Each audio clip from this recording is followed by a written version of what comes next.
Title: Every night at 2 a.m. my closet door opens by itself. Help this channel grow.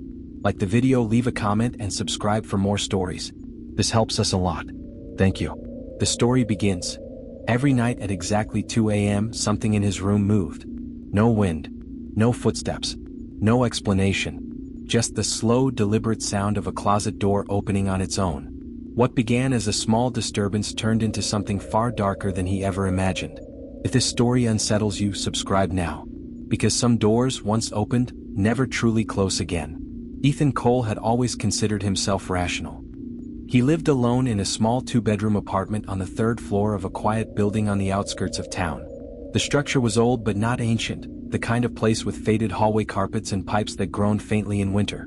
Nothing about it felt sinister. Nothing about it felt wrong. Until the closet door began opening at 2 a.m. It happened 3 weeks after he moved in. The first night was subtle. So subtle he almost convinced himself it never occurred. Ethan had gone to bed around midnight. He worked remotely, which meant long hours staring at glowing screens and later than healthy sleep cycles. That night was no different. He fell asleep exhausted, the bedroom dark except for the faint city glow leaking around the curtains. At exactly 2 a.m. he woke up. Not fully. Just enough to feel something shift in the room. A small wooden click echoed softly through the silence. His eyes opened. The closet door, which he distinctly remembered shutting before bed, was ajar by an inch. He stared at it for several seconds, waiting for logic to assemble itself. Old hinges. Pressure difference. Air conditioning kicking in. He rolled over and went back to sleep. The second night it happened again. 2 a.m. The same click.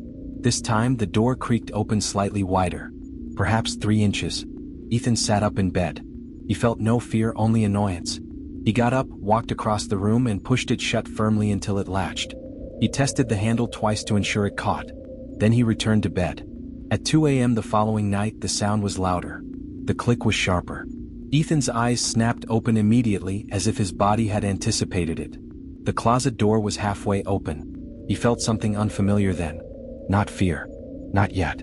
A tightening in his chest. A thin thread of unease pulling somewhere deep inside him. He checked his phone. 2 a.m. exactly. He stood slowly and crossed the room again. The floorboards felt colder than they should have. The air felt heavier. He shut the door. This time he wedged a chair beneath the handle. When he returned to bed, sleep did not come easily. At 2 a.m. the next night, the chair scraped violently across the floor. The sound jolted him upright. The closet door stood open. The chair lay tipped over several feet away. Ethan did not move immediately. He stared into the darkness inside the closet. The interior was black, deeper than it should have been. The hallway light outside his bedroom cast enough glow to reveal his dresser, his desk, even the corners of the room. But inside the closet was something else. It looked dense, as if the darkness inside absorbed light rather than reflected it. He told himself it was shadow. He forced himself to get up. He approached carefully, every step deliberate. The temperature near the closet felt wrong. Cold, but not the normal chill of night air. It was the kind of cold that seemed to cling to his skin, slipping beneath fabric. He reached forward and pushed the door closed. The moment it latched, the cold vanished. Ethan stepped back. His heartbeat was no longer steady. He did not sleep for the rest of the night. The pattern continued. Every night. Exactly 2 a.m. The door opened wider each time. By the 7th night it swung completely open. Ethan began documenting it. He set up his phone on his dresser, recording overnight. He told no one. The situation felt too absurd to explain. He feared hearing himself describe it aloud would make it real in ways he wasn't prepared to confront. The first recorded night showed nothing unusual until 1:59 a.m. The video timestamp flickered. 1 hour 59 minutes and 58 seconds. 1 hour 59 minutes and 59 seconds. 2 hours. The closet door handle twitched. Then slowly, deliberately it turned. The door eased open in a smooth, controlled motion. Not a burst. Not a draft. It moved with intention. Ethan replayed the footage at least 30 times. There were no visible strings. No sudden airflow. No tremor in the frame. Just the handle rotating as if grasped by an invisible hand. The following night he placed a heavy dresser in front of the door. At 2 a.m. the dresser shifted. Not abruptly. Not violently. It slid across the floor inch by inch, as if something behind the door was pushing steadily from within. Ethan watched from his bed, frozen. When the dresser moved far enough, the door crept open again. The darkness inside appeared thicker now. Not empty. Occupied. He could not explain how he knew that. He simply felt it. A presence. Watching. The air smelled different near the closet now. Damp. Earthy. Like soil after heavy rain. On the 10th night, Ethan woke seconds before 2 a.m. He didn't know why. He simply opened his eyes and stared at the clock. 1:59 a.m. He felt a pressure in the room. Not physical but atmospheric. The kind of sensation one feels before a thunderstorm breaks. The closet door trembled slightly. His chest tightened. He felt unmistakably that something was aware of him. Aware that he was watching. 2 a.m. The door did not simply open. It swung outward abruptly. The sound of it striking the wall reverberated sharply. Ethan flinched. Inside the closet, the darkness appeared to ripple. Not move. Ripple. As if disturbed water had replaced air. He stared into it. His mind screamed at him to turn on the light. He did not. Something held him still. A quiet, paralyzing curiosity. The darkness inside the closet began expanding. Not physically. Perceptually. It seemed deeper than the physical dimensions of the closet allowed. The back wall should have been visible. It was not. Instead there was depth. Endless stretching black. Ethan's ears began ringing faintly. His breathing slowed without his permission. The room felt distant. Muted. The darkness shifted again. And for the briefest second he saw something within it. Not clearly. Not fully. A suggestion of height. A shape taller than the door frame itself. Then it was gone. The closet returned to stillness. Ethan stumbled backward, breaking whatever trance had gripped him. He reached for the lamp and flicked it on. The closet looked normal. Coats hanging neatly. Shoes on the floor. Back wall intact. He rushed forward and pulled everything out, scattering clothes across the bedroom floor. Nothing unusual. No hidden compartments. No holes. Just drywall and wood. Yet when he stepped back, the closet interior looked subtly darker than the rest of the room. As if it resented the light. That night, Ethan slept in the living room. At 2 a.m. he heard it from down the hall. The click. The slow creak. The unmistakable sound of the closet door opening. He did not move. He lay on the couch, staring at the ceiling, listening as the sound of the door reaching its full extension echoed faintly through the apartment. Then came something new. A soft thud. Like a footstep landing on carpet. Inside the bedroom. Ethan's heart began pounding violently. Another thud. Closer to the hallway. He sat upright. The hallway beyond the living room was dark. Silent. The third thud sounded just outside his bedroom doorway. Then nothing. Absolute silence. Minutes passed. No movement. No breathing. No retreating footsteps. Ethan did not check. He remained frozen until dawn. When sunlight finally spilled through the windows, he forced himself to stand. He walked slowly down the hallway. His bedroom door stood open. The closet door stood wide. The air inside the room felt heavy. And on the carpet just outside the closet threshold were faint impressions. Not clear footprints. But indentations. As if something with weight had stood there for a long time. Watching his bed, Ethan felt something inside him fracture. The situation was no longer mechanical. No longer explainable. Something had crossed from the closet into his room. And it had waited. At 2 a.m. the following night, Ethan did not try to stop the door. He sat upright in his bed, lights off, staring at the closet. He wanted to see it clearly. To understand it. To confront whatever logic-defying force had claimed that corner of his room. 1:59 a.m. The air thickened again. The temperature dropped sharply. His breath became faintly visible. 2 a.m. The handle turned slowly. The door opened. And this time, the darkness did not remain contained within the frame. It spilled outward across the carpet like ink in water. Spreading. Crawling. Stretching toward his bed. Ethan could not move. The ringing in his ears returned louder now. The darkness climbed the legs of his bed frame.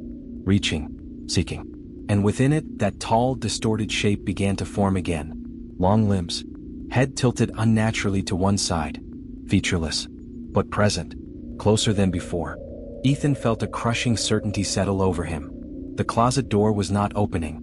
Something inside was coming out. And it had finally realized he was watching. Ethan did not remember falling asleep. He only remembered the darkness reaching the edge of his mattress, the tall shape stretching upward from it like smoke solidifying into bone. When morning came, he was still in his bed. The closet door was closed. Sunlight filled the room with an almost insulting normalcy. For several long minutes, he remained motionless, staring at the ceiling, trying to determine whether what he had seen was a dream born from sleep deprivation. But the air in the room still carried that damp, earthy smell, and the temperature near the closet was noticeably colder. He forced himself to stand. The carpet at the foot of his bed felt slightly damp beneath his feet. Not wet, just cold, as if something had rested there for hours. He approached the closet carefully. Each step felt heavier than the last. He reached for the handle, hesitated, then opened it. The closet looked ordinary again. Close. Back wall. Nothing unusual. But the inside no longer felt like storage space.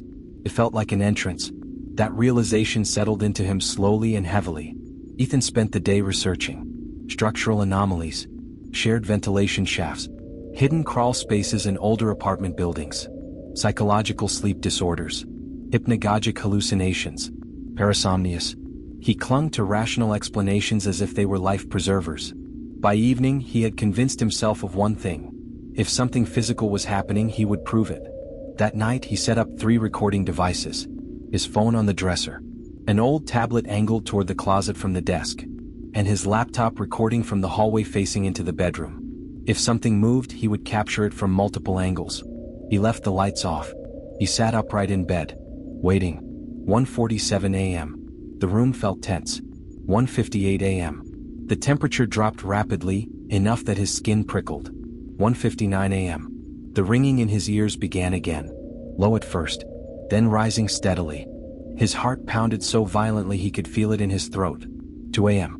The handle turned, slowly, deliberately. The door opened. The darkness inside did not wait. It expanded immediately, spilling across the carpet in a thin, creeping layer. Ethan did not move. He forced himself to observe. The darkness thickened into a shape once more, forming long vertical lines like limbs assembling themselves piece by piece. The figure rose higher than the closet frame. Its proportions were wrong. Too elongated. Too narrow. Its head tilted sharply, as though its neck were not designed to support it. The air pressure in the room changed. His ears popped painfully. The ringing intensified. And then something shifted in his awareness. The figure was not merely present. It was looking at him. There were no visible eyes. No face. Yet the sensation of being examined was overwhelming. Judged. Measured. The darkness extended outward again, flowing up the side of his bed. This time, Ethan found enough strength to move. He lunged for the bedside lamp and switched it on. The room flooded with light. The darkness snapped backward violently, retreating toward the closet like ink being vacuumed away. The figure collapsed into itself. The closet stood open, harmless. But the smell of damp earth was stronger than ever. Ethan did not turn the lights off again that night. At dawn, he checked the recordings. The hallway camera showed the closet door opening. It showed the carpet darkening. But it did not show the figure. The phone camera captured the door moving and a faint distortion in the air, like heat ripples rising from asphalt. The tablet recording, however, showed something else. At 2 a.m., as the door opened, the image glitched. Static flooded the screen for 3 seconds. When the picture stabilized, there was a shadow in the center of the room. Tall. Standing at the foot of the bed. It remained there for 22 seconds. Completely still. Then the video glitched again. When it returned, the shadow was gone. Ethan replayed those 22 seconds over and over. He noticed something new each time. The shadow was not flat. It had depth. And at the very edge of the frame, near where his head would have been on the pillow, there was movement. Subtle. Almost imperceptible. Like something leaning closer. A slow realization formed. The figure had not stayed by the closet. It had moved toward him. He began avoiding the bedroom during the day. The space felt altered. Compressed. The closet door seemed slightly misaligned now, as though the frame itself were warping. On the 14th night, something changed. At 1:55 a.m., the closet handle began rattling. Not turning. Rattling. As if whatever was inside was impatient. The sound continued for a full minute.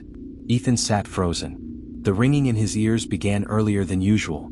The air grew heavier, pressing down on his chest. At 1:59 a.m., the rattling stopped. Silence swallowed the room. Then the door burst open.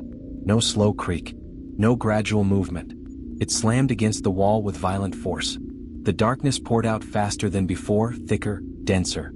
The figure formed almost instantly. But it was closer this time. Standing halfway between the closet and his bed. It had learned. It no longer emerged cautiously. It came prepared. The ringing in Ethan's ears turned into a deafening roar. His vision blurred at the edges. The figure's head tilted further than seemed physically possible. And then it moved. Not by walking. By shifting. One moment it stood near the closet. The next it was beside his bed. The mattress dipped sharply near his feet. The weight was undeniable. The blankets tightened slightly across his legs, as if something had settled onto them. Ethan tried to scream. No sound came out. His chest felt compressed as though invisible hands were pressing against his lungs. The darkness climbed slowly up his body. Cold. Suffocating. His vision narrowed to a tunnel. The figure leaned forward. He felt something near his face. Not breath. Not touch. But presence. Intense. Overwhelming. Then the bedside lamp flickered on by itself. The darkness recoiled instantly. The mattress lifted. The pressure vanished. The figure snapped backward into the closet in one violent motion. The door slammed shut. Ethan gasped, lungs burning. The lamp remained on. He had not touched it. That was the first time the light activated without him. As if something else had intervened. Or something inside the closet had reacted to it. From that night forward, the entity did not wait for 2 a.m. to make itself known. Small changes began occurring throughout the day. Closet door slightly ajar when he returned from the kitchen. Clothes shifted on their hangers. The smell of soil lingering in the hallway. On the 17th day, Ethan found something inside the closet that had not been there before. Footprints. Not on the carpet. On the back wall. Faint impressions embedded in the drywall. 2 elongated shapes as though something had stood vertically against the surface. Upside down. The prints were positioned near the ceiling. As if whatever inhabited the darkness did not obey orientation the way humans did. Ethan stepped back slowly. The temperature in the closet dropped sharply. His breath became visible again. He felt the now familiar sensation of being watched. But this time it was different. Closer. Immediate. As if the watching was happening from behind him rather than inside the closet. He turned slowly. The bedroom door was closed. He was alone. Yet the air near his back felt disturbed. That night he did not wait in bed. He sat in a chair directly facing the closet. Lights on. Cameras recording. 1:58 a.m. The ringing began. 1:59 a.m. The closet door began shaking violently. 2 a.m. It did not open. It exploded inward. Splintering slightly at the hinges. The darkness did not spill. It surged. Filling half the room instantly. The figure formed directly in front of him. Closer than ever before. Its elongated body loomed over him. And this time he saw detail. Faint indentations where eyes might have been. A vertical split where a mouth could open. Its surface rippled like thick smoke trying to maintain shape. The air temperature plummeted so drastically frost began forming along the edges of his desk. The figure leaned forward slowly. Its head tilted further. The split in its face widened slightly. And from within that darkness came a sound. Not a voice. Not words. But something layered and distorted like multiple tones vibrating at once inside his skull. Ethan felt something inside his mind shift. Images flooded him. Endless darkness. Confined spaces. Wooden walls. A narrow box. Dirt pressing down from above. Pressure. Suffocation. He realized with growing horror that what he was feeling was not imagination. It was memory. Not his. The figure straightened abruptly. The darkness snapped back toward the closet. The door slammed shut violently. The ringing ceased. Ethan fell forward out of the chair onto the carpet. Shaking uncontrollably. The message had been clear. The closet was not simply a passage. It was a grave. And something buried had found a way to stand again. Ethan did not sleep after the night the images entered his mind. The sensation of suffocating inside a narrow wooden space lingered long after the darkness retreated. He could still feel soil pressing against wood. He could still sense the crushing weight from above. It did not feel imagined. It felt inherited. By morning he understood one thing with cold certainty. Something had died inside that space. And whatever had died had not left. He began searching the apartment's history. Old property listings. Archived rental records. City permits. The building was constructed in 1974. Renovated twice. No reported deaths inside his unit. Nothing violent. Nothing remarkable. But that did not mean nothing had happened. He expanded the search radius. The land itself had a history. Before the apartment complex existed, the property had belonged to a private residence that burned down in 1969. The fire had consumed most of the structure. Records mentioned one occupant missing, presumed dead. Body never recovered. The name listed was Daniel Harrow, age 31. Declared deceased due to structural collapse during the blaze. But there was a detail buried deep within an archived newspaper clipping that unsettled Ethan more than the fire itself. Daniel Harrow had been reported missing 2 days before the fire began. The house had burned while supposedly empty. Ethan stared at the screen, pulse steady but cold. Missing before the fire. Declared dead after. Body never found. He printed the article. He examined the old lot map. The original house had stood almost exactly where his building now rested. And his bedroom aligned roughly with where the former home's bedroom had been. That night Ethan measured his closet. Depth 3 feet. Width 5. Height 8. Normal dimensions. Yet when he stepped inside and closed the door behind him, something shifted. The air thickened instantly. The temperature dropped. The smell of damp soil intensified until it coated the back of his throat. He turned off the bedroom light, allowing the interior of the closet to fall into complete darkness. The blackness felt alive. Not empty. Not still. He placed his palm against the back wall. It felt colder than the surrounding drywall. He pressed harder. The surface gave slightly. Not much. Just enough to confirm something was wrong. Ethan retrieved a hammer from the kitchen. His hands did not shake.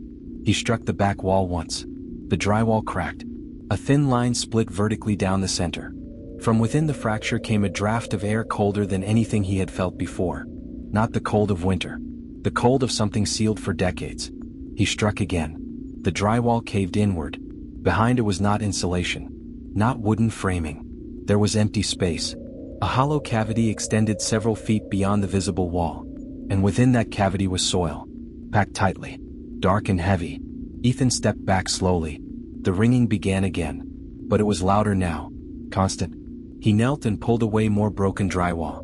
The cavity widened. The soil shifted slightly as though disturbed by his presence. He reached forward and brushed some away. The dirt was dry. But beneath the first layer was something different. Something textured. His fingers struck fabric. Rotten. Fragile. He cleared more soil with frantic urgency. The outline of a human shape emerged. Compressed into the cavity. Arms pinned to its sides. Legs tightly together. Not laid horizontally. Buried vertically. Standing upright. As if placed there intentionally. Ethan's breathing became shallow. The skull was tilted downward unnaturally. The jaw partially open. The eye sockets empty. The cavity was not a grave dug beneath the house. It was a wall built around a body. Daniel Harrow had not died in the fire. He had been sealed alive inside the wall before it ever burned. The ringing reached a piercing pitch. The temperature in the room dropped rapidly. Frost crept across the edges of the broken drywall. The closet door slammed shut behind him. The bedroom light flickered off. Darkness flooded the room instantly. Not ordinary darkness. The thick, absorbing blackness. It poured from the broken cavity like smoke under pressure. Ethan stumbled backward into the bedroom as the soil inside the wall began collapsing outward. The figure formed immediately. No slow assembly. No gradual rise. It erupted from the cavity in full shape. Taller than before. Clear. Its elongated limbs stretched fully, scraping against the ceiling. Its head twisted violently until it aligned upright for the first time. The faint indentations that marked its eyes fixed directly on him. And this time Ethan understood. It was not hunting. It was reclaiming. The floor beneath him darkened as the entity moved forward. Each step it took left no footprint, yet the carpet seemed to sink slightly under invisible weight. Ethan backed into the hallway. The darkness followed. Not confined to the bedroom anymore. It stretched along the walls. It seeped across the ceiling. The temperature throughout the apartment plummeted. Breath became visible in every room. The entity reached the threshold of the hallway and paused. Its form flickered violently. For a moment, Ethan saw not the elongated shadow, but the shape of a man pressed tightly inside invisible walls. Hands clawing outward. Mouth open in silent scream. Eyes wide with decades of trapped awareness. Then the shadow returned. The realization struck Ethan with crushing force. The entity had not been emerging to attack him. It had been reliving its death. Every night at 2 a.m. The exact time Daniel Harrow had been sealed inside the wall. The closet door had opened not to haunt, but to escape. And Ethan had been watching, acknowledging, giving it form. The entity stepped closer. The hallway walls began cracking, thin fractures spidering outward from the bedroom. The cavity in the closet groaned loudly as soil continued spilling into the room. The foundation of the apartment trembled slightly. The figure raised one elongated limb. Not toward Ethan. Toward the ceiling. The air pressure shifted violently. The ringing in Ethan's ears transformed into layered vibrations once more. Images flooded his mind again. This time clearer. Daniel Harrow arguing with someone unseen. Hands shoving him backward. A blow to the head. Darkness. Waking inside a narrow wooden frame. Wood pressed against his face. Screaming. Soil poured down through cracks. Nails scratching at wood until they tore away. Air thinning. Heart racing. Breath fading. Silence. But not complete. Awareness lingering. Consciousness trapped in confined space long after death.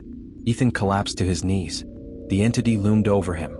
Its elongated form rippled violently as though unstable. The building groaned again. Somewhere below, glass shattered. The entity leaned forward slowly. And for the first time Ethan felt not malice, but overwhelming anguish. Decades of suffocation compressed into one towering distortion. The closet had not been a portal to something unknown. It had been a wound. And Ethan had opened it fully. The entity's head tilted once more. Then it turned away from him. It stepped back into the bedroom. The darkness followed like a receding tide. Ethan forced himself to stand and follow. The closet wall had collapsed entirely. Soil covered half the bedroom floor. The skeleton stood partially freed from the cavity, supported by remaining packed earth. The entity approached the remains. Its elongated limbs began shrinking, compressing, condensing inward. The shadow tightened until it aligned perfectly with the skeletal frame. Then it stepped into it. The bones shuddered violently. The skull lifted slowly, empty sockets facing forward. The jaw opened slightly. The soil around the skeleton collapsed fully, freeing it from the wall. The figure stood upright on the bedroom floor. For a brief, impossible second, flesh flickered across the bones. A faint outline of a man restored. Then the image destabilized again. The skeleton crumbled into dust instantly. The darkness that had filled the apartment recoiled violently toward the collapsed cavity, compressing, shrinking, folding inward like fabric being pulled through a narrow opening. The temperature rose rapidly. The ringing ceased entirely. Light from the hallway returned to normal brightness. The air smelled no longer of soil, only drywall dust. Silence settled heavily over the apartment. Ethan stood alone in the wrecked bedroom. The closet was gone. In its place was a gaping section of broken wall and scattered earth. But the darkness had vanished. No movement. No presence. No pressure in the air. The clock on his nightstand read 2:17 a.m. For the first time in weeks the room felt empty. Truly empty. Authorities arrived the following day after a neighbor reported structural damage from below. The remains were recovered. The discovery made local news. An unsolved disappearance from 1969 finally resolved. But Ethan never told anyone about the nights at 2 a.m. He moved out within the week. He avoided closets for months afterward. Avoided sleeping in complete darkness. And every night, without fail, he woke at exactly 1:59 a.m. Not because a door opened, but because something inside him expected it to.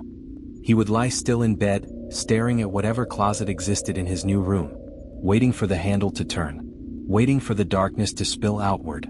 But it never did. Until one night, nearly a year later, when he forgot to close the closet door before sleeping. He woke to the faintest sound. A wooden click. His eyes opened slowly. The clock read 2 a.m. The closet door, already open, moved slightly wider on its hinges. Not from force. Not from pressure. But from something standing just behind it. Watching. If this story unsettled you, imagine waking every night knowing something once suffocated inches from where you sleep. Some walls hide more than wires and insulation. If you want more real, dark horror that lingers long after the video ends, subscribe and stay with us. Because sometimes the scariest things aren't the ones that visit, they're the ones that never truly leave.